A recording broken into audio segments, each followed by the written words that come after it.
Mungu amekuwa mwaminifu na amekuwa Mungu mwema. Ni asanti kwa siku ya leo, hata kwa kukusanyika mahali hapa. Ninajua umegharimu mkono wa Mungu, na hata wewe ambao unatuona hapo, Mungu akubariki na akutende mema, akuzidishie neema katika jina la Kristo Yesu.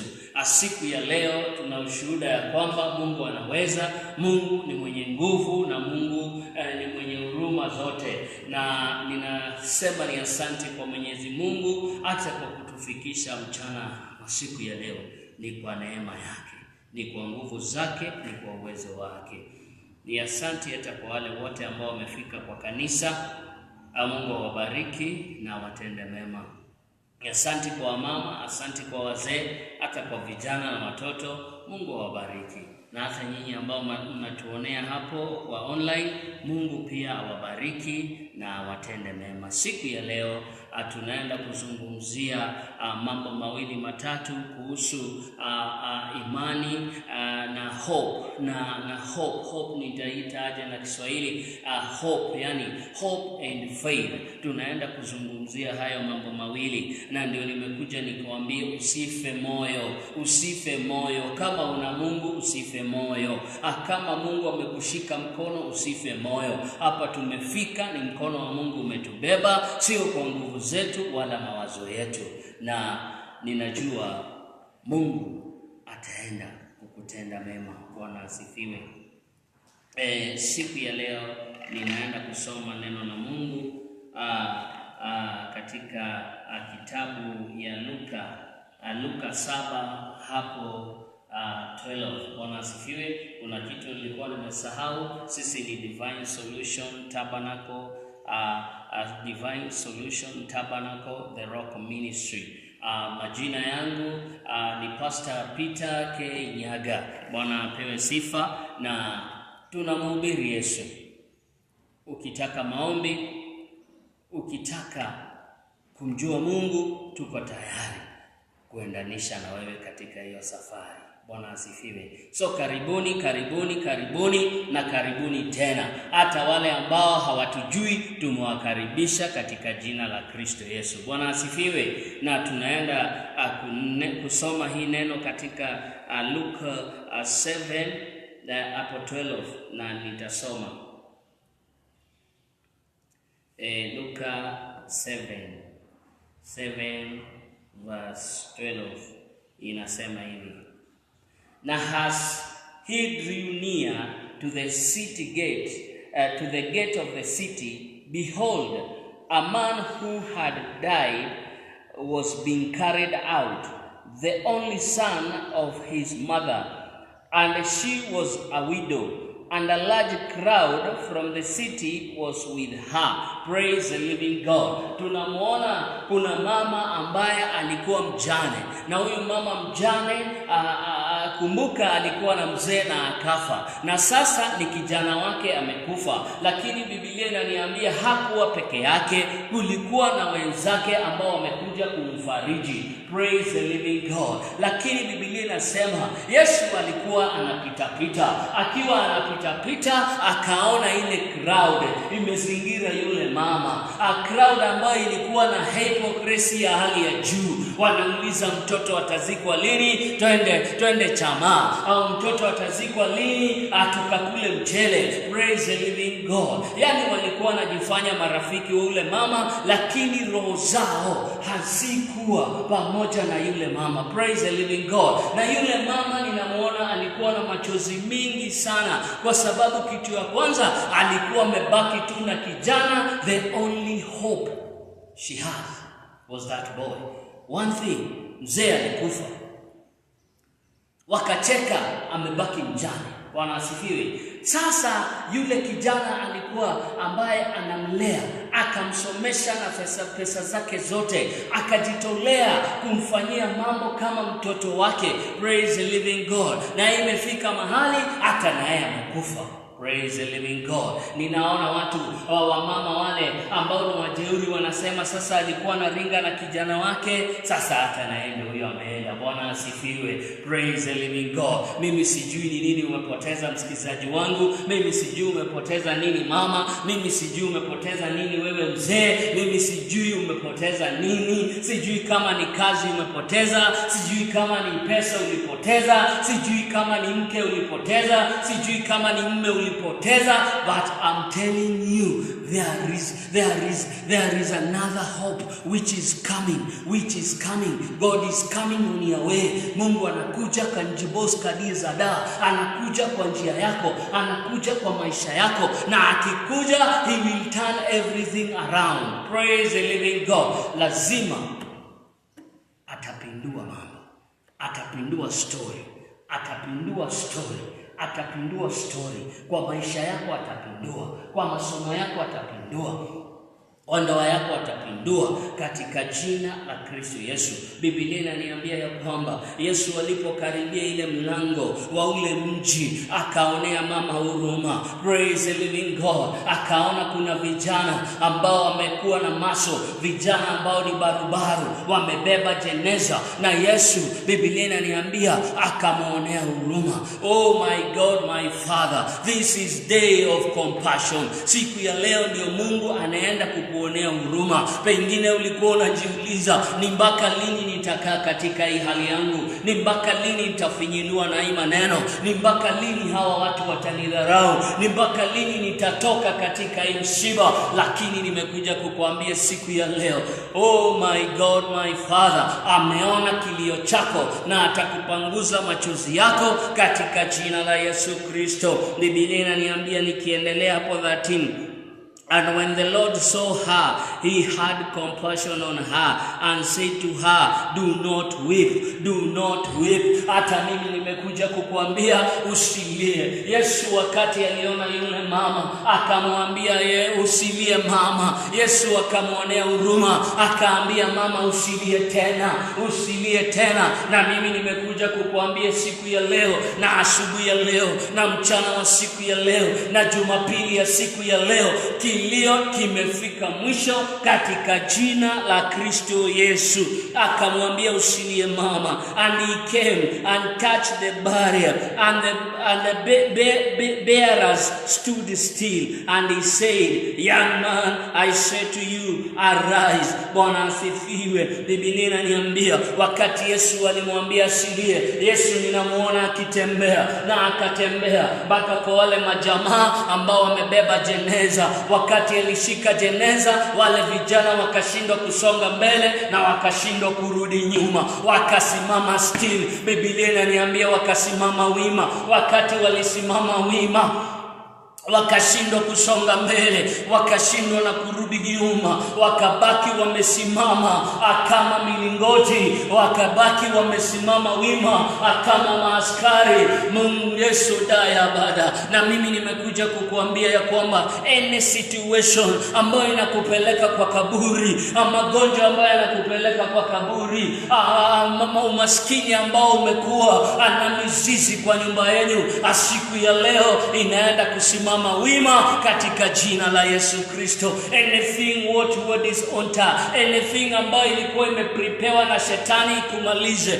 anything ilikuwa imepreparewa na shetani ili uishe, any setback, any death sentence, today is going to stand still by the blood of Jesus. Is going to stand still in the mighty name of Jesus Christ.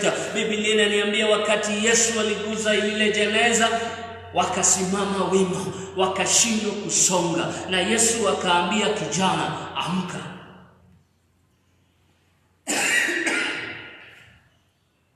Bwana apewe sifa.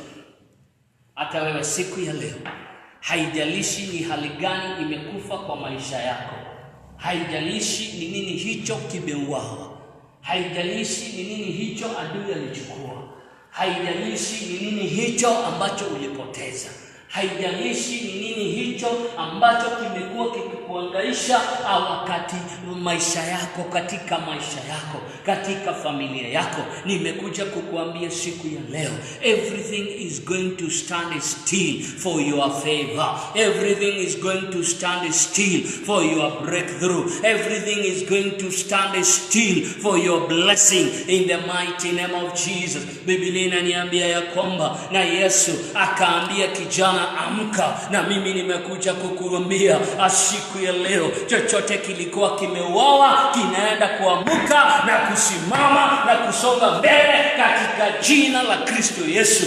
Unaenda kufanikiwa, unaenda kubarikiwa, unaenda kuinuliwa tena, unaenda kuchipuka katika jina la Yesu Kristo. Bashakaramaganda wanasema hata mti ukikatwa lazima utachipuka. Hata wewe unaenda kuchipuka tena. Mama yangu, unaenda kuchipuka. Watoto watasoma. Hiyo ndoa itasimama. Oh my God, my Father. Hawatakuja kwa mazishi kukula na kilio, bali watakuja wakaramazaya. Watakuja kukula hiyo mchele kwa furaha. Biblia inaniambia kwamba wale wamama walikusanyika, wamama wa aina nyingi, wamama ambao walijipendekeza kuwa marafiki wa yule mama, na wengine kwa roho zao walikuwa wanataka tu mtoto akufe, azikwe, waanzange kusema yule mama alikuwa analinga na yule mtoto, yule mama alikuwa anajifanya. Yani people, they are hypocrisy. Although wanajifanya ni marafiki kwetu, but kwa ni maadui. Ni vile huwezi fungua roho ya mtu. Bwana apewe sifa. Oh my God, my Father, Jehovah, my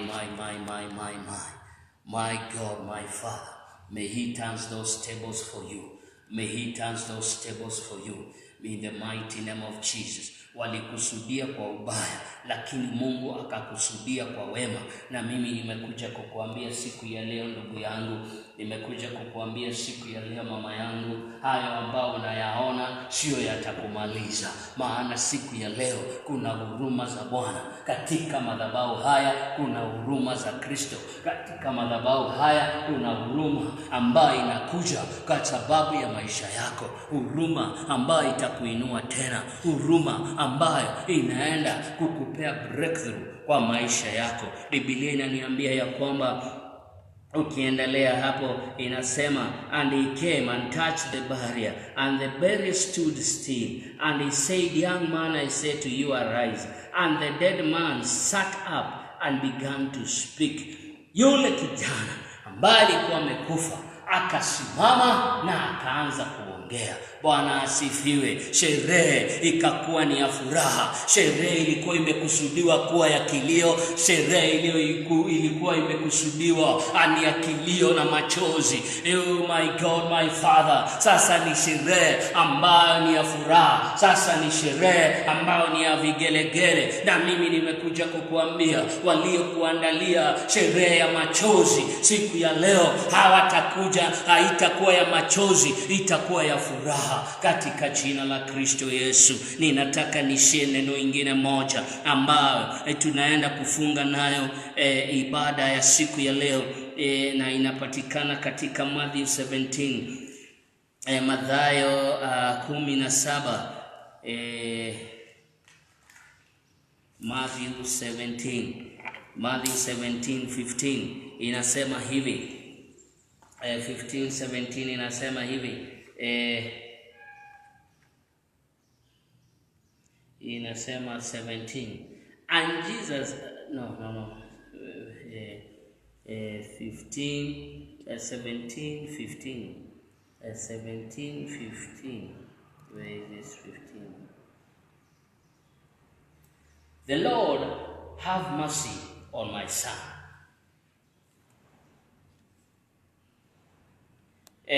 Wacha tuanzie 14.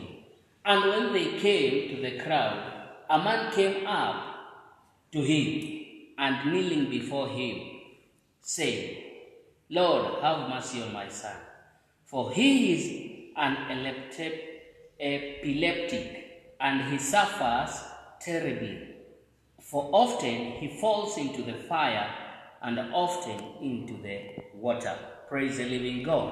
Huyu ni jamaa ambaye Biblia inaniambia ya kwamba alikuwa na kijana. Na huyu kijana alikuwa na kama kifafa. Bwana asifiwe. Na huyu kijana kila mara alikuwa anaanguka kwa moto, kila mara alikuwa anaanguka kwa maji. Mara anaanguka kwa moto, mara anaanguka kwa maji. Mara anaanguka kwa moto, mara anaanguka kwa maji. Na si siku moja, na si siku mbili, na si miaka mbili. Praise the living God. Lakini kuna kitu ninataka uone hapa. Mungu hakuruhusu akauawa na maji. Mungu hakuruhusu akauawa na moto. Mungu hakuruhusu akauawa na moto. Hata kama alianguka mara ngapi kwa moto, Mungu hakukubali. Hata kama alianguka mara ngapi kwa maji, Mungu hakukubali akambeba. Mungu hatakubali ukufe mapema katika jina la Yesu Kristo. Hata wewe ndugu yangu, haijalishi ni mangapi umepitia, haijalishi ni mangapi umeaona, hizo situation hazitakumaliza katika jina la Yesu Kristo. Hiyo shida haitakumaliza. Hiyo kukosa kazi hakutakumaliza katika jina la Yesu Kristo. Haijalishi umejaribu mara ngapi ukaanguka, haijalishi umekuwa mgonjwa mara ngapi, lakini Mungu hataruhusu ukafa kabla haujaona miujiza yako. Mungu hataruhusu ukakufa kabla hujapokea baraka zako katika jina la Yesu Kristo. Mara kijana anaanguka kwa moto, mara kijana anaanguka kwa maji, lakini Mungu hakuruhusu. And I brought him to your disciple and they could not heal him. Verse 16 inasema huyu mzee hata alikuwa amepelekea disciple wa Yesu ili waponye mtoto, lakini disciple wakashindwa kumponya. Haijalishi umetembea kwa madhabahu ngapi ukitafuta huyu Mungu akusaidie, haijalishi umeenda kwa prayer centers ngapi ukiomba Mungu akusaidie. Biblia inasema huyu kijana alikuwa ameenda hata kwa disciples wa Yesu, yani kwa wanafunzi wa Yesu, kwa mitume wa Yesu, lakini hawakuweza kuponya huyu kijana. Bwana asifiwe. Kijana hakupona kwa mikono ya wanafunzi. Katika hawakuweza kutoa lile pepo la kuanguka katika maji, katika moto, wakashindwa nalo. Oh my God, my Father, my God, my Father, oh my God. And I brought him to your disciple and they could not heal him. And Jesus answered, oh faithless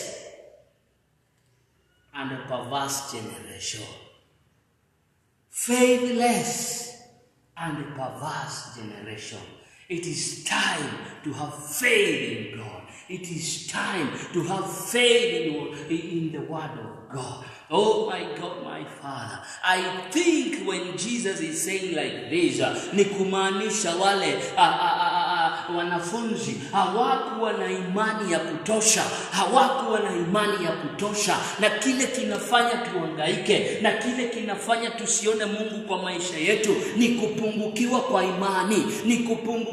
imani. Ukiona dhuruba, imani inasonga chini. Ukiona mawimbi, imani inapungua. Sio wakati wa kupunguza imani dada yangu, sio wakati wa kupunguza imani mama yangu, sio wakati wa kupunguza imani wewe msikilizaji wangu, katika jina la Yesu Kristo. Ni wakati wa kuinua imani yako, ni wakati wa kuinua imani katika jina la Yesu Kristo. Praise the living God. How long am I to be with you? How long am I to bear with you? Bring him here to me. Na Yesu akasema aletewe kijana. Bwana asifiwe. Verse 18 inasema, and Jesus rebuked him, and the demon came out of him, and the boy was cured instantly. Yesu akasema kijana na aletwe kwangu. Bwana asifiwe. Praise the living God. Pale tumeona Yesu alionea mama huruma na akasongelea jeneza. na kijana akaamka. Na hapa tunaona Yesu tena akisema kijana aletwe kwake, na Biblia inasema Yesu akakemea hilo pepo na hilo pepo likaenda na kijana akaamuka. Na mimi nimesema hivi katika jina la Yesu Kristo, today you are going to encounter with God. Today you are going to encounter with the Most High. Today you are going to encounter with Christ himself. Today you are going to encounter with the heavens. It will speak on your behalf. It will speak for your favor. It will speak for your healing. It will speak for your situation in the mighty name of Jesus. In the mighty name of Jesus. Thank you, Holy Spirit. Asante Jehova kwa neno lako. Asante Jehova, maana siku ya leo, oh my God, unaenda kukutana na sisi. Unaenda kukutana na mama aliye katika madhabahu haya. Unaenda kukutana na mzee aliye katika madhabahu haya. Unaenda kukutana na mtoto aliye katika madhabahu haya. Unaenda kukutana hata Jehova na wale wanatutazama kwa online katika jina la Yesu Kristo. Haijalishi ni mangapi umepitia, haijalishi umeombewa na manabii wangapi, haijalishi umetembea kwa mapasta wangapi, haijalishi umeombewa mpaka wapi, umetoka Kenya umeenda Uganda, umetoka Uganda umeenda Tanzania, yani tu unatafuta mahali Mungu atakusikia, lakini hujawahi ona mabadiliko. Lakini siku ya leo ninakuambia ni kuna Mungu mbinguni ambaye ameona tatizo lako, ameona mahangaiko yako, ameona mababaiko yako, na anaenda kukuonea huruma, na anaenda kukuinua tena, na anaenda kukutimizia hayo tamanio ya moyo wako katika jina la Yesu Kristo. Asante Yesu, asante Jehova. Na ninataka tuende mbele za Mungu, tumwambie Jehova, tukumbuke siku ya leo, tukumbuke mchana wa leo, kumbuka maisha yangu, kumbuka nyumba yangu, kumbuka ndoa yangu katika jina la Yesu Kristo. Asante Jehova, asante mfalme wa ajabu. Ninasema ni asante kwa neno lako mchana wa leo. Umeniambia ya kwamba mama ambaye alikuwa mjane na mtoto wake akafa, Jehova ulimuonea huruma. Na mimi siku ya leo Jehova Jire, ndio tunaomba kuonewa huruma na wewe. Tunaomba Jehova utuonee huruma. Onea kanisa lako huruma, onea wamama huruma, onea wazee huruma, onea vijana huruma, onea ndoa zetu huruma, onea Kenya yetu huruma. Baba yetu, ukatupe umoja, ukatupe amani, ukatimizie huyo mama atamanio la moyo wake, ukatimizie huyo mzee atamanio la moyo wake, ukatimizie kanisa atamanio la moyo wake. Huruma yako Jehova ndio tunahitaji asubuhi ya leo. Huruma yako Jehova ndio tunahitaji wakati huu katika jina la Yesu Kristo. Unaniambia tena wakati Jehova ulienda ukaita yule kijana ambaye alikuwa anaanguka mara kwa moto, mara kwa maji, Jehova haukuruhusu shetani akammaliza kwa maji, haukuruhusu shetani akammaliza kwa moto. Na mimi nimesema siku ya leo hakuna hata mmoja wenye hii madhabahu ataishia kwa moto, ataishia kwa maji, ataishia kwa magonjwa, ataishia kwa matatizo, ataishia kwa umasikini katika jina la Yesu Kristo. Maana wewe Jehova Jire ndio tunaomba siku ya leo ukapate kutengeneza njia pale hapana njia, ukapate kutengeneza njia pale hapana njia, ukaandae meza mbele ya maadui zetu. Na ni katika jina la Yesu Kristo tumeomba na hata kuamini. Msikilizaji wangu, na Mungu anaenda kutengeneza njia. Haijalishi umeona mangapi, haijalishi umepitia mangapi. Tuliona kijana ameanguka kwa maji mara mingi na ameanguka kwa moto, lakini Mungu hakuruhusu akafa. Mungu hakuruhusu akapoteza maisha yake. Na si mara moja ama mbili, ni mara nyingi. Haijalishi mara nyingi umepatwa na misiba gani, haijalishi umepitia nini, haijalishi wamekuchukia mara ngapi, nimekuambia it is not your end. It is not your end. it is not your end. When Jesus says, nobody can say no. Wale walikuwa nafikiria sasa kijana amekufa na atazikwa. Hiyo ndio ilikuwa tu katika akili zao, lakini hawakujua kuna Mungu ambaye anaoneanga mwanadamu huruma, na huyo Mungu aende akakuone huruma katika jina la Kristo Yesu. May God bless you, may God bless you, may God honor you in the mighty name of Jesus Christ. Oh my God, thank you Father. Kanisa letu linaitwa Divine Solution Tabernacle, The Rock Ministry. Mara mingi mtakuwa mnatuona kwa online na Mungu atakuwa anawazungumzia, kwa sababu hatuzungumzi maneno yetu, tunazungumza yale Mungu ametutuma tukazungumze. Namba yetu ya simu ni 0700 142056 for prayers, for counseling, na hata kutoa support yako katika ministry hii, na Mungu atakubariki na atakutenda mema. Tithing ni hiyo namba, offering still ni hiyo namba, na Mungu awabariki na awatende mema. Muwe na weekend weekend